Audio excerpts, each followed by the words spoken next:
তুই কেন বুঝিস না? বিশ্বাস কর, আমি আমি তোকে আর আর কোনোদিন একটু জ্বালাবো না, প্রমিস করছি। আমি কোনোদিন আর জ্বালাবো না। আমি আমি আমি তোকে আর কোনো যন্ত্রণা দিব না। আমি আমি আমি আমি সত্যি বলছি। আমি আমি তুই প্লিজ আমাকে একা করে দিস না, প্লিজ। তুই প্লিজ আমাকে একা করে দিস না। আমি তোকে ছাড়া একটা মুহূর্ত থাকতে পারবো না। I just got engaged. কদিন পর আমার বিয়ে। Everything is final. তুই এখন আমার এগুলো বলতে পারিস না। আমার এখন কিছু করারও নাই। অনেকগুলো মানুষ ইনভলভ, অনেক ফ্যামিলি ইনভলভ। আমি এখন কিছু করতে পারবো না জুলি। আই এম সরি, আমার হাতে কিছু নেই। আমার পক্ষে বিয়েটা করা সম্ভব না। কি বলছো তুমি?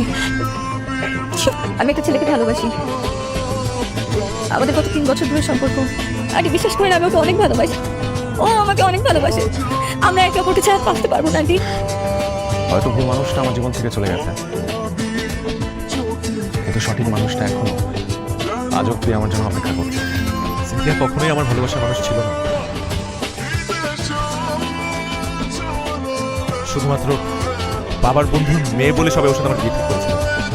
সেদিন তুই যদি অকপটের কথাগুলো আমাকে না বলতিস, তাহলে আমি সবসময় ভাবতাম এগুলো তোর পাগলামি, এগুলো তোর বন্ধুত্ব। তো না, তোর কিছুই বন্ধুত্ব না, তুই তোর পাগলামি না, সবই তোর ভালোবাসা।